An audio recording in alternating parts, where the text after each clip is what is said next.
사도행전 5장. 아나니아라는 사람은 그의 아내 삽비라와 함께 재산을 팔았습니다.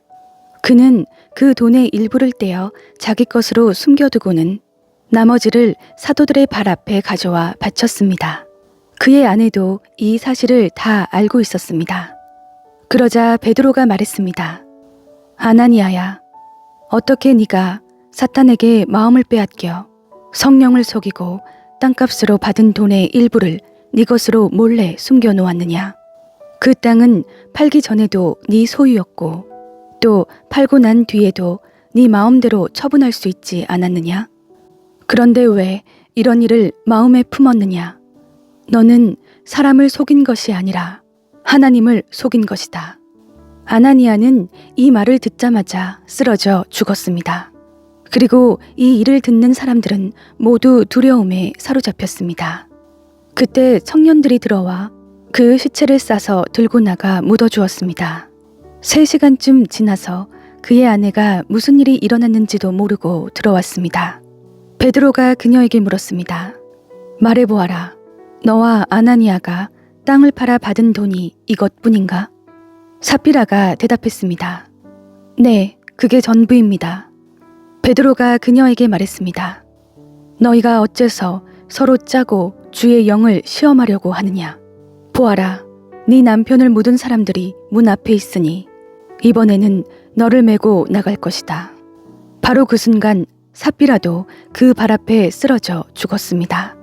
그러자 청년들이 들어와 그가 죽은 것을 보고는 메고 나가 그 남편 곁에 묻었습니다. 온 교회와 이 일에 대해 소문을 들은 모든 사람들은 큰 두려움에 사로잡혔습니다. 사도들은 사람들 가운데 많은 기적들과 표적들을 일으켰습니다. 그리고 믿는 사람들은 모두 한마음으로 솔로몬 행각에 모이곤 했습니다. 다른 사람들은 감히 그 모임에 끼어들지 못했습니다. 그러나 백성들 사이에서는 그들에 대한 칭찬이 자자했습니다.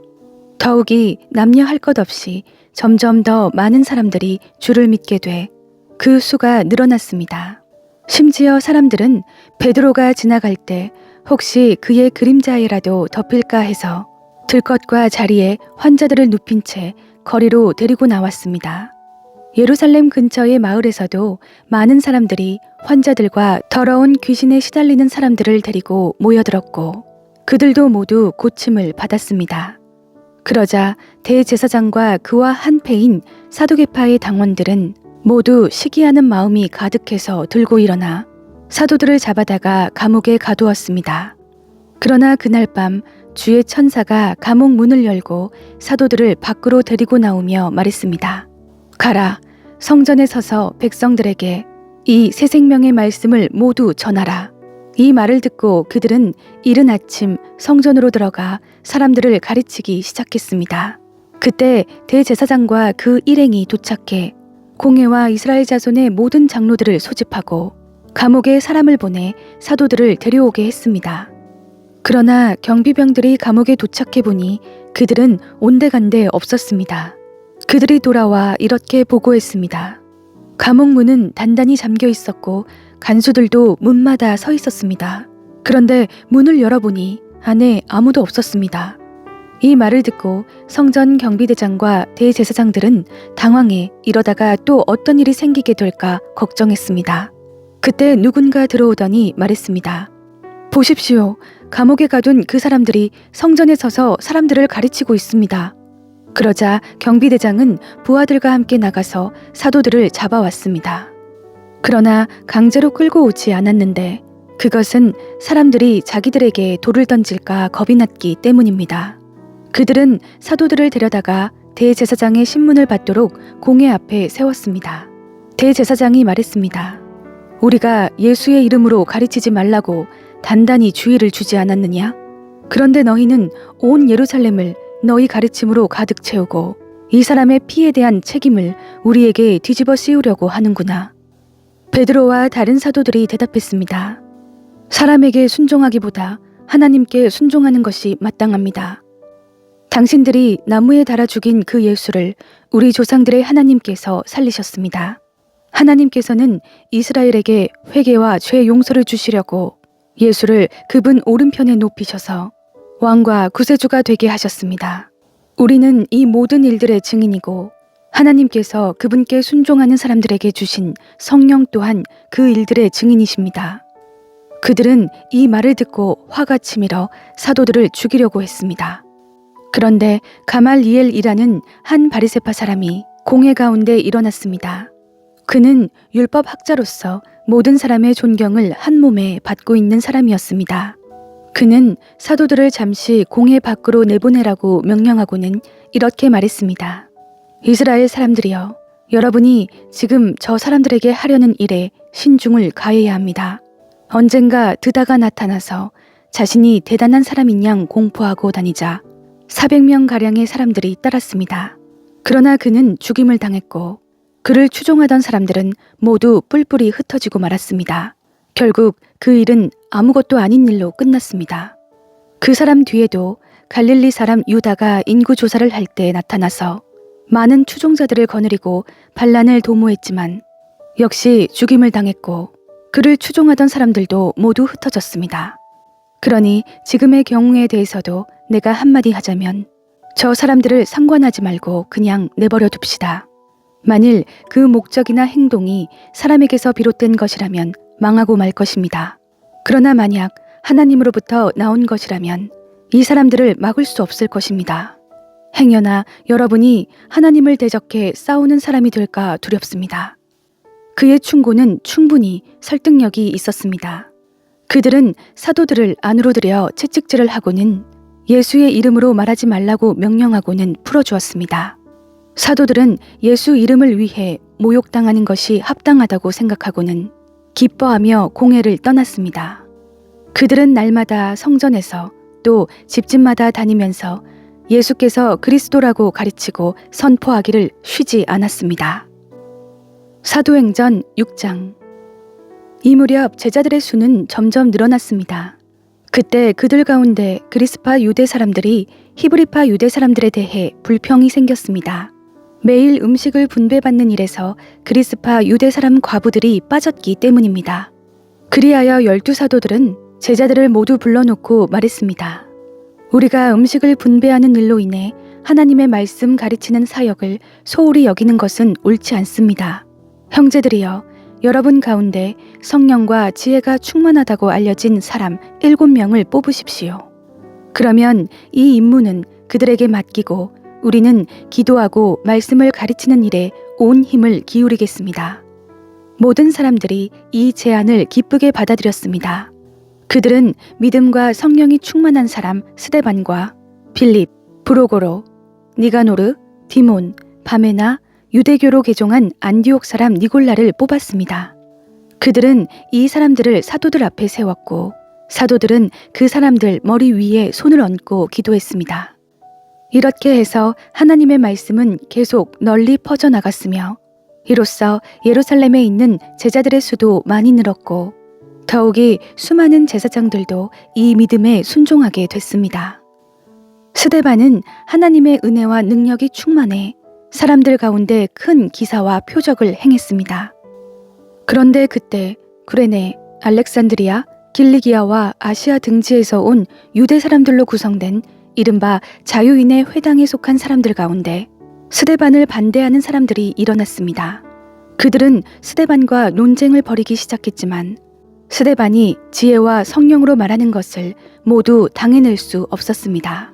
그러자 그들은 돈을 주고 몇몇 사람을 시켜 스데반이 모세와 하나님을 모독하는 것을 들었다라고 말하게 했습니다.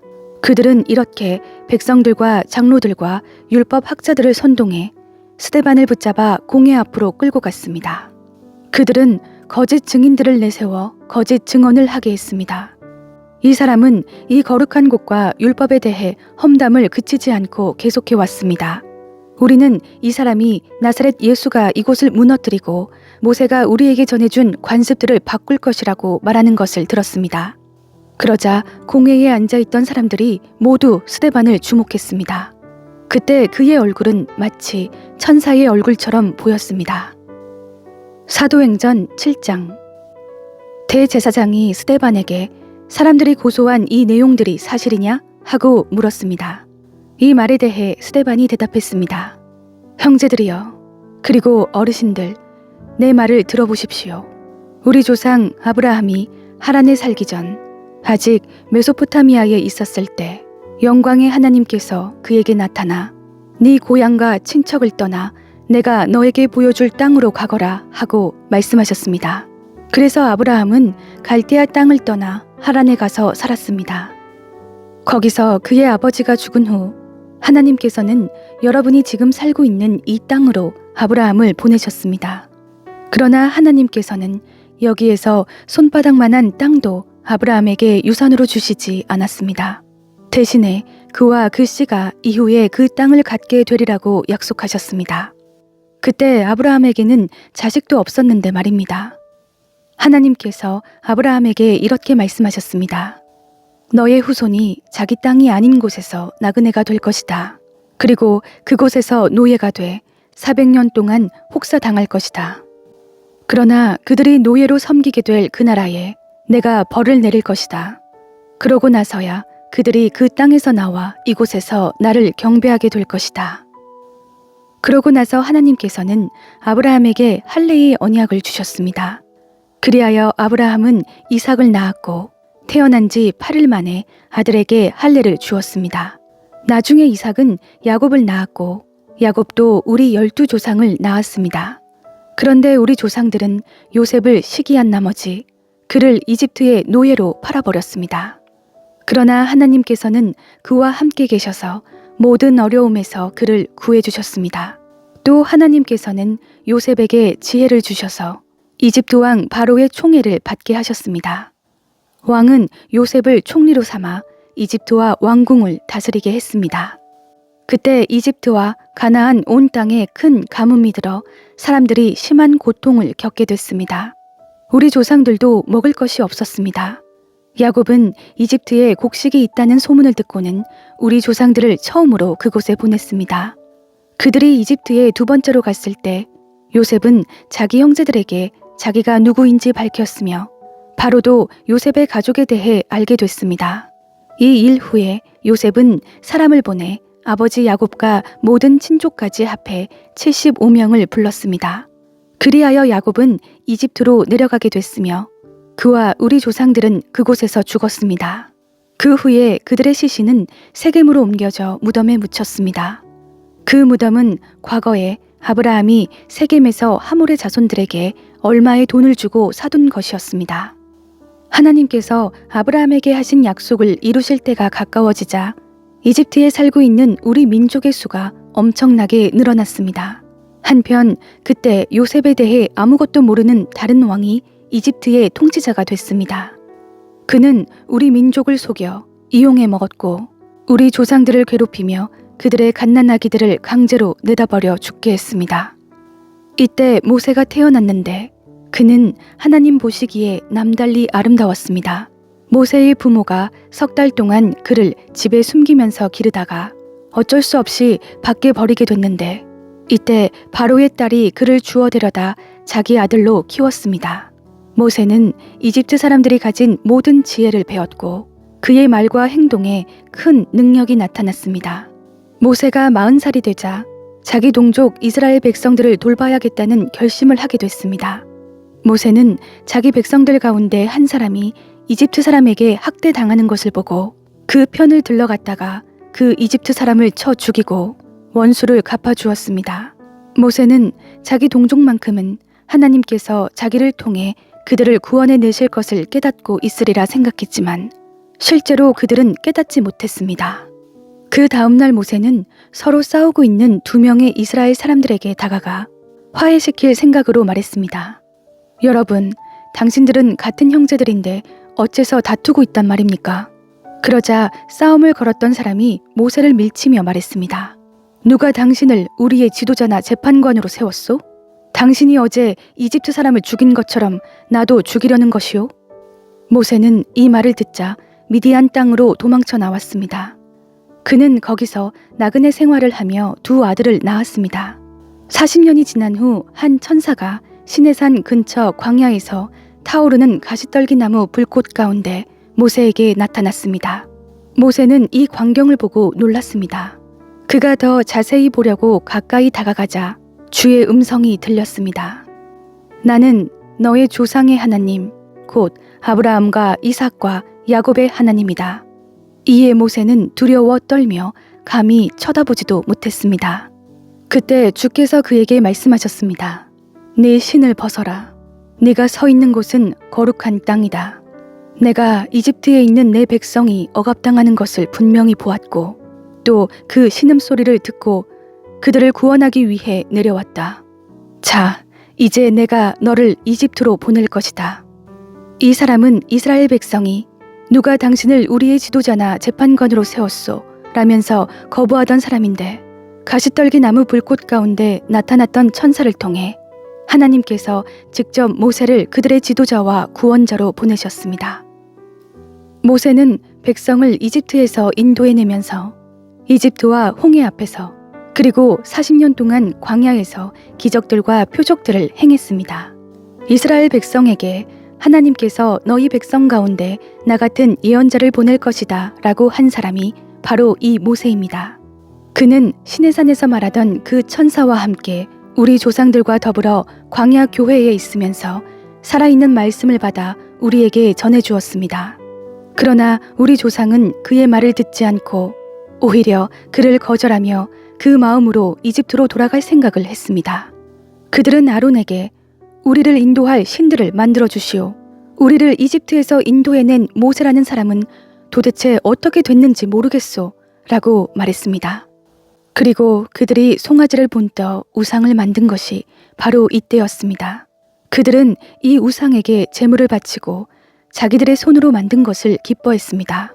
그러자 하나님께서는 그들에게서 돌아서시고 그들이 하늘의 별들을 섬기게 내버려 두셨습니다.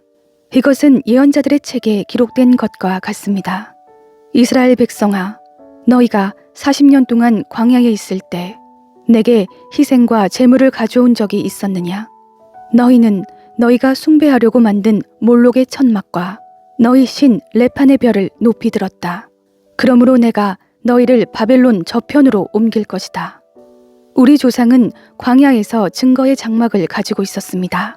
이것은 하나님께서 모세에게 지시하신 대로 그가 본 양식에 따라 그대로 만든 것입니다. 우리 조상들은 이 장막을 물려받아 하나님께서 우리 조상들 앞에서 쫓아내신 이방 민족들의 땅을 차지할 때도 여호수아의 인도를 따라 그 장막을 가지고 가나안 땅에 들어갔습니다. 그리고 그 장막은 다윗의 시대까지 그 땅에 있었습니다. 다윗은 하나님의 은혜를 누린 사람으로 야곱의 집안을 위해 하나님의 처소를 짓게 해달라고 간청했으나 하나님을 위한 집을 지은 사람은 솔로몬이었습니다. 그러나 지극히 높으신 하나님께서는 사람이 지은 집에 계시지 않습니다.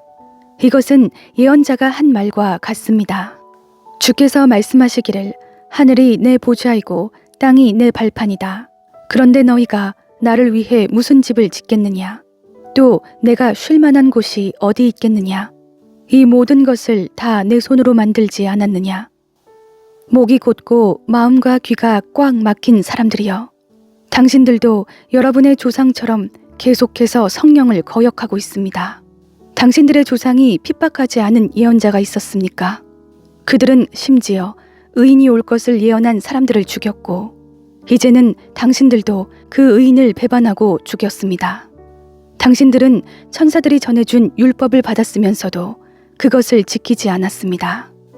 그들은 이 말을 듣고 화가 치밀어 올라 스데반을 보며 이를 갈았습니다.